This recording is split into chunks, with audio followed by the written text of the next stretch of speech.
Hello everybody, my name is Ilya. My name is Tyler. Together we make up Kovray, a couple that loves to play board games. And we love dragons. We do. Especially Toothless.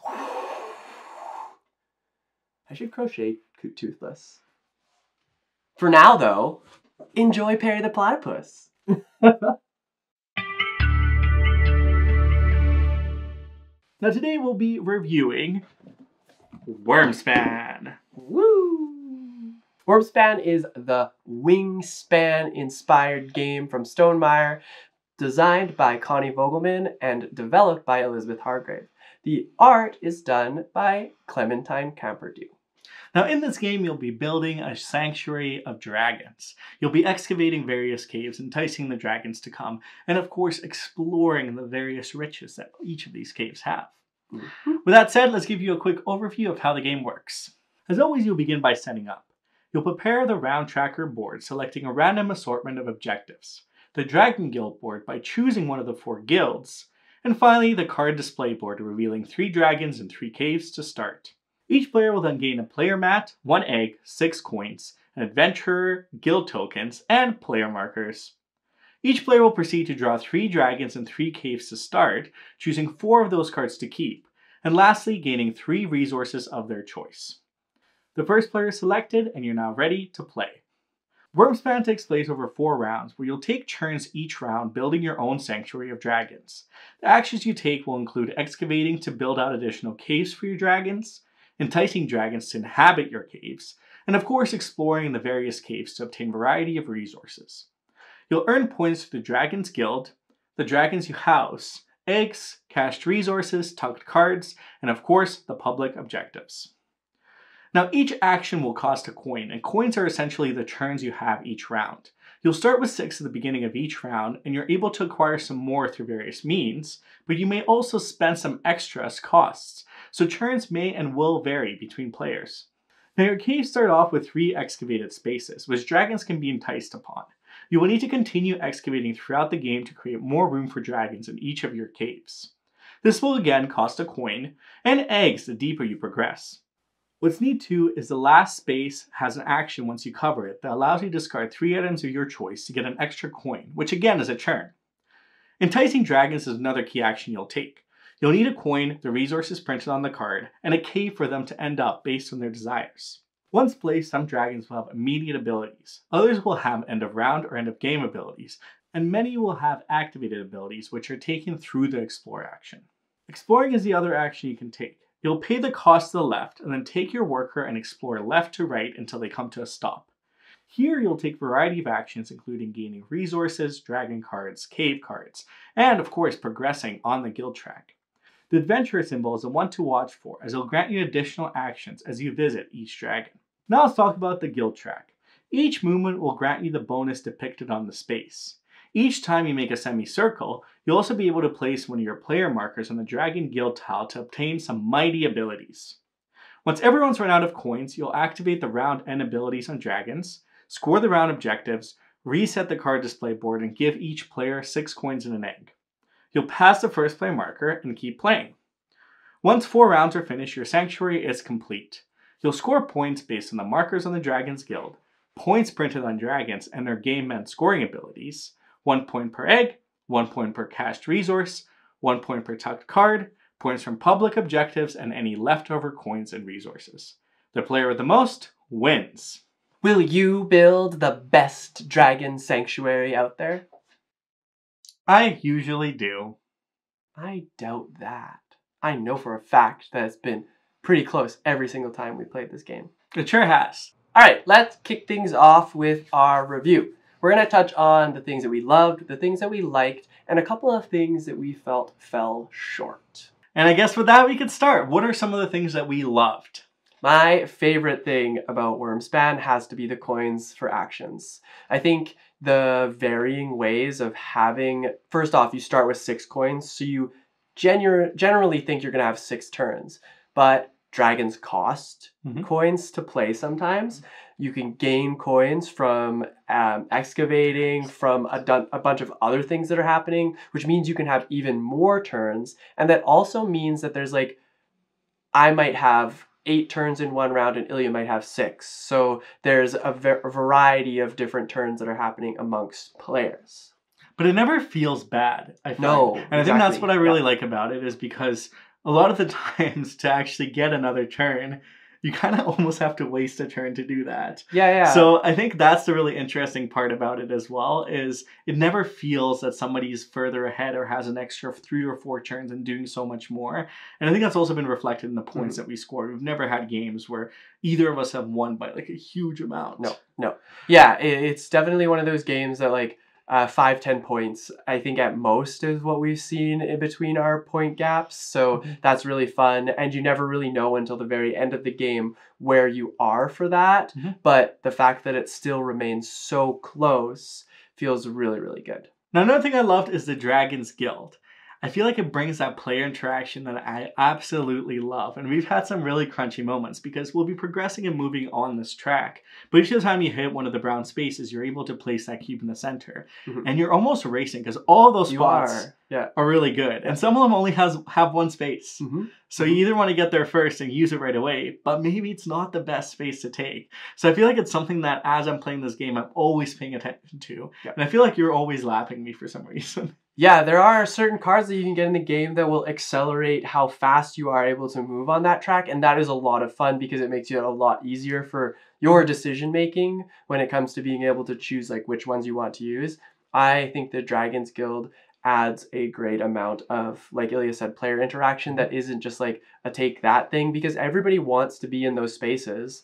And then when it comes down to it, it is like a tight decision that you have to be able to make and like process through to see which one would be the most valuable for you. Something immediate or something like even just at the end of the game. And there's different guilds too, which makes the replayability and the modularity of the game really great. Exactly. So the other thing that of course we loved in this game is the theme. Building a dragon sanctuary is amazing. Like that's such a cool idea. And then obviously being able to like walk through it and visit your dragons and gain certain bonuses for the dragons that you choose to house in your sanctuary, I think is just a very awesome theme integration. Yeah, I feel like this game felt extremely thematic.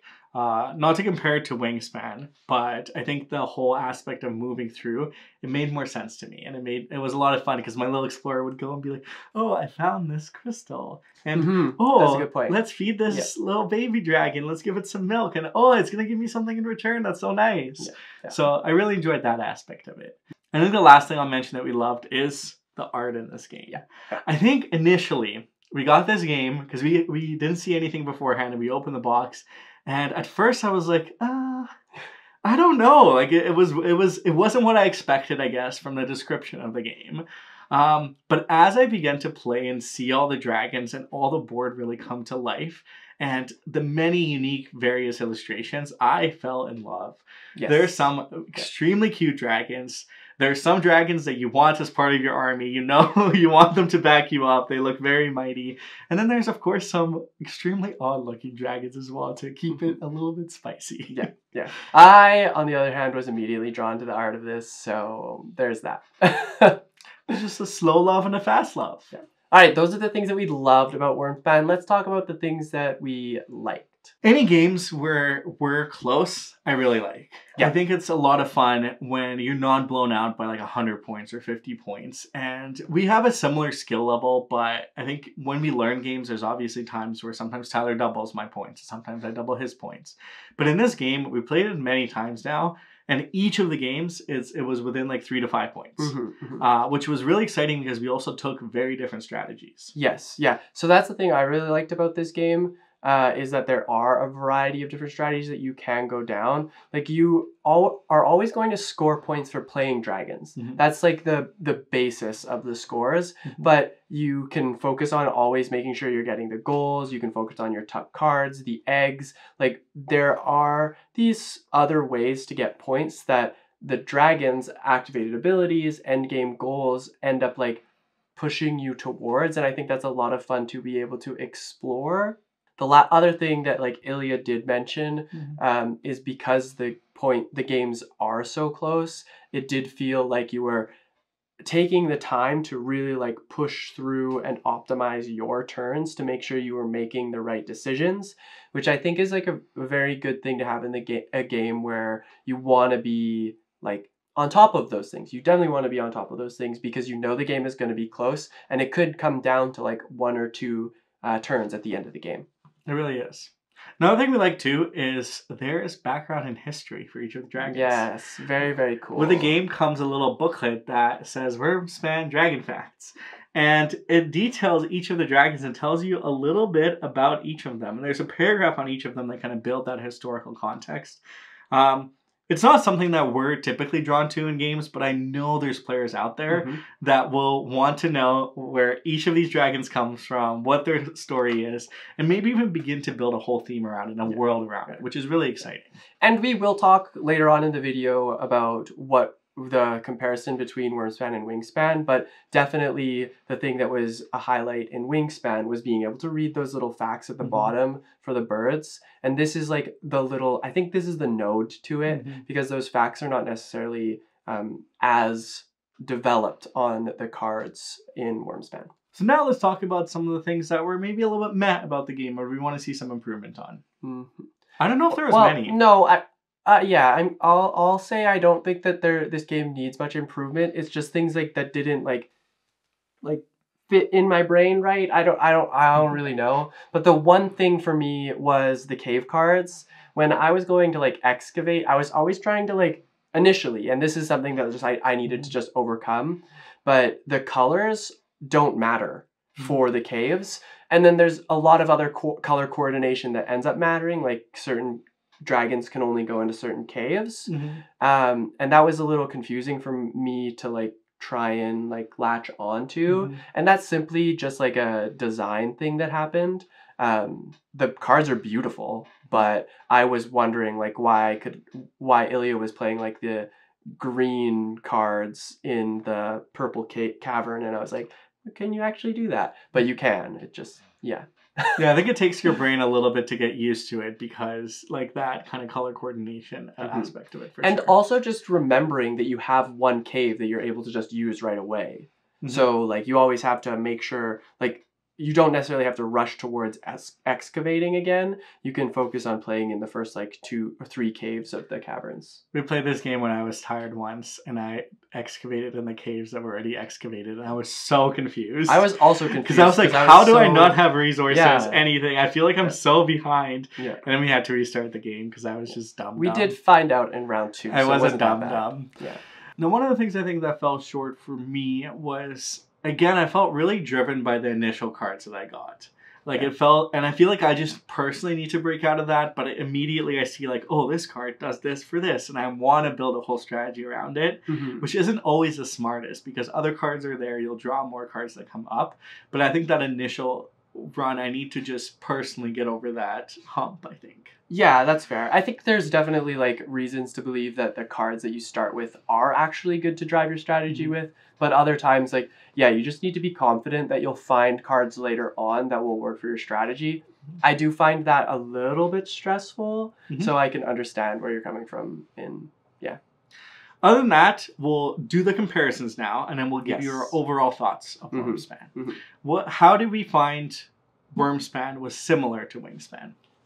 I will just first off start by broadly saying that if you played and enjoyed Wingspan, you'll most likely enjoy Wyrmspan. It was very easy to get into the game in terms of like, this is somehow related to Wingspan, so it was very easy for the flow of the game. And the rulebook actually had a section that if you've played Wingspan before, here's the key changes. There you go. See, I don't read the rulebook, so Ilya's the rulebook reader. But I will say that it is a very easy transition over to Wyrmspan.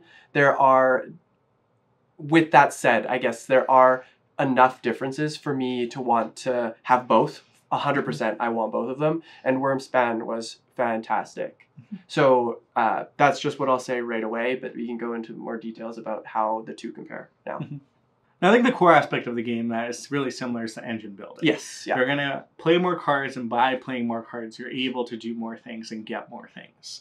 Now, in this game, again, you're scoring points for eggs, you're scoring points for caching resources, for tucking cards. So that's another similarity that you have. And lastly, I think it is like the strategy element feels really similar to me. Yeah. I think in Wingspan, a lot of the time, I always look for a card that does something different than the section that it's in. And this game has that as well. Like there's ways to find a card that you can play like in the Crimson Caverns to draw cards, but exploring there primarily grants you resources. So if you're able to do multiple things in the section, those similar strategies definitely took place. Yeah. Oh, I agree. I think I think this is a good transition to talk about what the differences were. And I think where the biggest difference for me comes for Wyrmspan is the end goal abilities with the dragons. Actually, like I found were good, but they're like more complicated and more complex to work through. So that was like an interesting piece for me.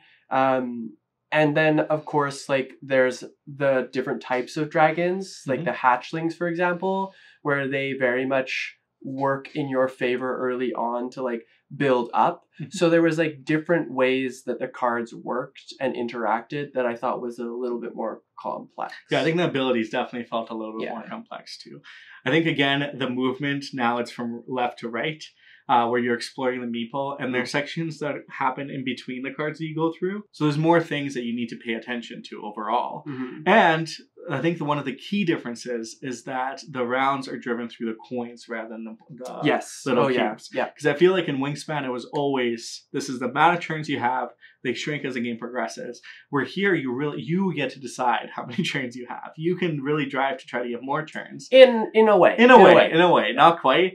But it does feel really different. And I feel like it felt really smooth and felt really right throughout the game. Yeah, the action sequencing in this game is very interesting, which actually leads me to the Dragon Guild, which is a whole new thing. It's a nice little piece that me and Ilya already touched on that adds this bit of player interaction where you're almost like racing to be able to put your cubes on the guild board, whether that be like an immediate bonus or an end game bonus. I think that's a very interesting piece of the puzzle that you have to work towards, and definitely need to be like preparing yourself towards. So yeah. Well, and just supplements your gameplay as well. I think that's a really important aspect too, because sometimes you get a surprise card or a surprise resource. Not a surprise, because you know it's coming.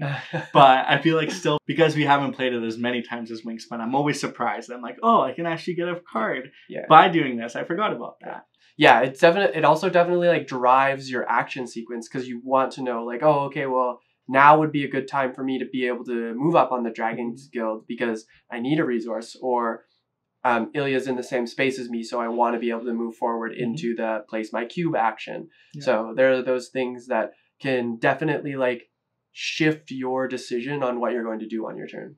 So the big question, do you think Wyrmspan and Wingspan, which one do you like more? And like, what are your overall thoughts about Wyrmspan? I'll start with my overall thoughts. I think I was pleasantly surprised by this game. I think in the beginning I was a little bit skeptical of, is this going to be like Wingspan 2.0 with just dragons? And I can say the answer is no to that. It does not. I feel like these games are so different, but they can exist kind of cohesively. So there's definitely inspiration. You can see the similarities, but they feel very different when playing the game. Now, do I like one over the other? That is a very difficult question. And I think at this point, I'm not ready to quite say if I like one over the other. I think Wyrmspan definitely appeals more to the hobby gamer crowd. And it is a little bit more complex, and does have that kind of that fantasy feel, which I think is a little bit less like mainstream. Where what Wingspan has done is invite so many people to board games, which is just such a high achievement in itself. I'm really curious to see how Wyrmspan compares, and maybe it'll continue being the gateway to invite people to more complex board games, to more fantasy themed board games, and continue to pave that way. But both games are absolutely phenomenal, and I know that we'll be playing this one again and again and again. How about you? I would argue that this is a fantastic game to take the step even further as somebody who is like maybe not super committed to the board game hobby but has played Wingspan before and absolutely loved it. Wyrmspan, easy transition right into this game, and I think that that's like such a smart thing to do. This game I do believe is more complex than Wingspan. So making that leap for people who are lovers of Wingspan will be really easy for people who are interested in trying out Wyrmspan. That being said, I think Wingspan I have played so much that it's hard for me to say I like Wyrmspan more. Recency bias tells me otherwise. I think I would say Wyrmspan is more exciting to me and I've enjoyed it more. But I think that is more along the reasons of, like we've talked about, the coins particularly being part of that action sequence and being able to like manipulate your way around getting more, deciding if you want to spend less. So there's a bit more strategy, if you want to say, involved in that. And I think that's why I would lean more into Wyrmspan. And that speaks more volume to the type of games that I enjoy rather than the type of experience that each of these games will give you. Yeah, I think for me, the biggest driving point was the thematic integration of that exploration mechanic, because I feel like everything made sense. You're either building a cave, you're either inviting a dragon to the cave, or you're going exploring in that cave. Yeah. Where I feel like Wingspan didn't necessarily have that all the way. But in general, I absolutely love Wyrmspan. I can't wait to play more. There's no birdhouse. We didn't even talk about this, but there's no birdhouse in Wyrmspan. so that was like a little disappointing. I didn't even think about that. but that's like, anyways, that's a whole other thing. I think what we're trying to say is if you like Wingspan and you wanna like take a step into a little bit of a different game that has the same vibe, Wyrmspan 100% would recommend you try out. Yes, I wholeheartedly agree. Now, for our question of the day, now you've seen some of the dragons in this game. Why don't you name one? What would your dragon's name be if you had to throw your own dragon into this game? I think I would like to know what people's favorite movie is that has a dragon in it. So answer the question that appeals more to you. Yeah. Mine is definitely How to Train Your Dragon. And what would you name your dragon? Not Toothless, because that would be cheating. What would it be? I don't know. For some reason, the name Tryndamere is coming to my brain. He'd be the aggressive, outward-looking dragon that I need him to be, because I am so innocently sweet. My movie would be Aragon, because I really like the books, but I wish they redo the movies. I was going to say, maybe not the movies, you would enjoy the books. I did enjoy the books, but I was still happy they made a movie, because that made me excited. I hope they remake the movies, that'll be even better. My dragon's name would be the Westfallen Snipper. Oh, you're talking like species. Well, that's the name of the like their names. Oh yeah, I missed that mark. Anyways. You already named yours. Yeah. Sucks to suck. Now, if you enjoyed this video, you know what to do. Give us that thumbs up, hit that subscribe button if you're new here. We make a weekly board game content just like this. And let us know if you're looking forward to Wyrmspan. Is it on your list? We want to know. Until next time, though, we will see you later. Bye! Bye.